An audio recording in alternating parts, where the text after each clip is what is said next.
if you've been wanting to get into timeline shifting, quantum jumping, quantum manifestation, I'm going to give you a breakdown of what's going to happen before you make that leap so that you are fully prepared. Okay. So what you are doing is you are really shifting into an entirely new person, like a new reality, a new consciousness level. When you are manifesting stuff through the quantum realm, the Akasha realm, you are matching up with a quantum twin version of you out there in the etheric field, out in the cosmos, okay? Because every time you make a decision, there's like a split version of you, okay? Parallel realities, if you will, parallel lives. Okay, so you are matching up with their vibration and frequency, and you are becoming them. What that does, it disturbs your ego and your inner children, especially if you have abandonment trust wounds, if people have hurt you in the past, if you had like rocky foundations, like with safety and security, because what your ego is here to do is here to keep you safe. It's here to keep you in comfortability. Even if that new reality is going to be a million times better on the other side, your ego is like, I don't know what that looks like. That is an unknown variable, right? Like, who are we becoming? Because that's what you're really asking your inner children and your ego to do. They're like, I need you to change on a DNA cellular structure, okay? And we want to bring our ego with us because our ego helps us grow. It helps us evolve. We got to have a backboard. We got to have contrast, okay? It's a good thing. Kind of like your limiting beliefs are not there to hurt you or harm you. Like, they want to help you evolve, okay? But again, if you have inner children with like these deep wounds that have not been healed yet, or we have unprocessed emotions, you know, it is just scary. Like, change can be really scary, even if it's good change, okay? Because it's going against your programming, what you've been taught, how you've been shown that reality works per other people's perception, awareness, right? And their trauma projections or whatever. And so when you are installing new programming into your subconscious, your ego and your inner children sometimes are going to be like, what are you doing? Right? And that's where you have to come in as a higher self and explain to them like, hey, I know that I'm asking a lot of y'all right now, but if you can trust me, trust us, fully believe and know in ourselves, I promise you on the other side it's going to be a lot better, right? So I'm currently going through this where I told myself I am shifting into a different person. And I've done this many times, but this always happens, the exact same process, okay? We're gonna get into it. So I said to myself, I do not have to work for money.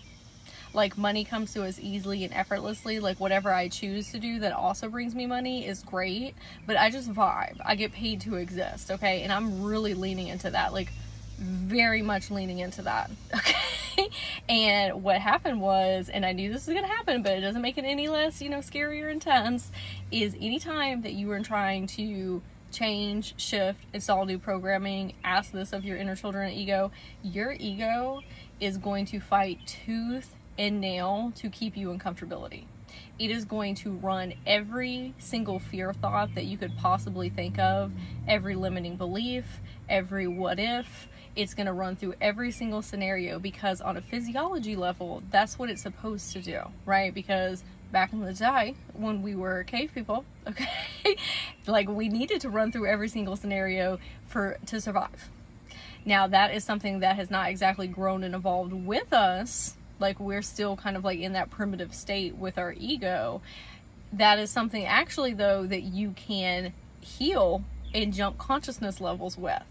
Like, back in the past, like, I was living through my ego completely, okay? And letting fear and anxiety just completely run my life and be at the wheel of consciousness. Also living through my inner child consciousness. And when I say that, when we experience like behavioral patterns and triggers that keep us stuck or in undesirable, you know, scenarios in life, it's because you're stuck at the inner child consciousness. They're literally like taking over. You don't become like a robot or anything, but you're looking through their lenses of unprocessed trauma.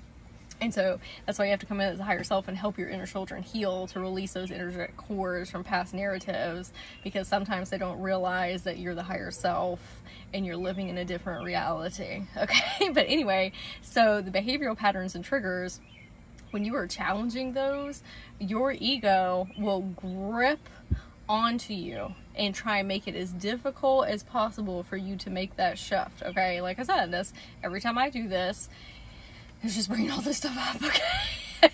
It is like basically me having to go in as the higher self multidimensional form and speak to Sage. That's me. If this is your first time meeting me, hello. I have to talk to Sage, human Sage, because I'm a human being, but I'm also a multidimensional being. I'm in the soul contract, but I'm also observing the soul contract, right? And when you're making decisions through your ego lens, you're gonna have one type of reality, okay? And sometimes it's easier said than done to be in the higher self form, but you can, I don't want to say like train yourself to do that, but basically that's what I've done. Oh, 555 on my timer is I have learned how to check out of Sage and her ego and get up connected to myself as source and the creator. Now, can I stay up there? No, because that's not how life works.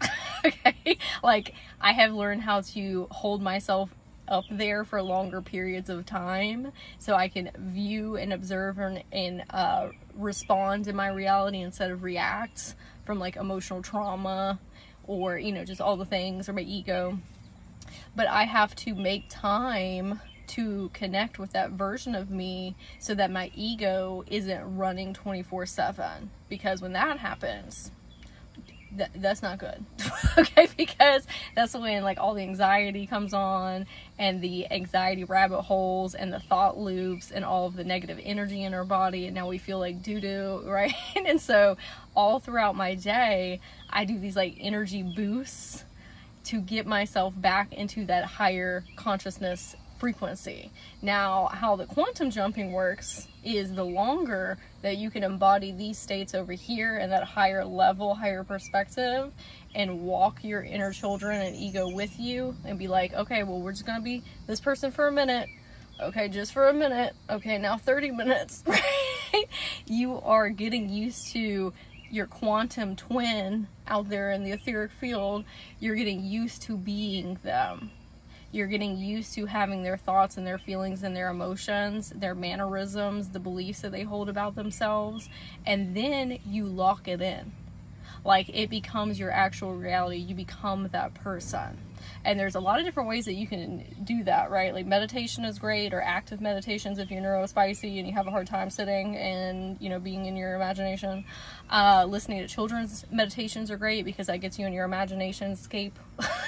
I also, like, I'm about to go on a walk because stress, cortisol hormones don't just go away. Like, you got to get that stuff out. It attaches to self-limiting beliefs very easily, and then you start getting anxiety. So we got to do something for our physical vessel, our human self, right? Journaling is great.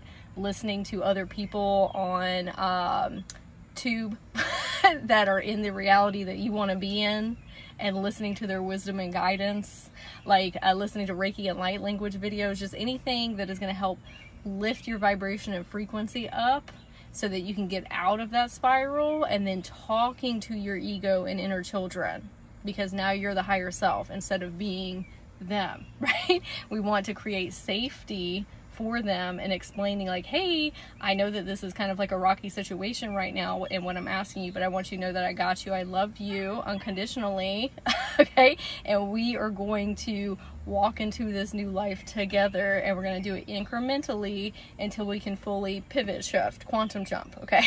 So if you need some help processing through this, I highly suggest signing up for my free 8-day chakra balancing series. We do EFT tapping to reprogram your subconscious and move all that stuck and stagnant energy, and so that you can feel better as you make this jump and make it a little easier.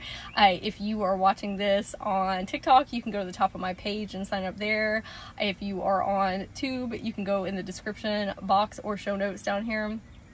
Or if you want some one-on-one help as well, I love helping people through their quantum shifts or their dark nights of the soul, their tower moments, because sometimes you need an outside perspective to show you that you're capable of making it through. Same thing, you go to the top of my page or down here in the description below, and I'd love to hear how your quantum jumping is going right now, if this really resonated with you, or if it helped you hearing somebody else's experience so you can see it through a different lens. And I love you. Have a great day.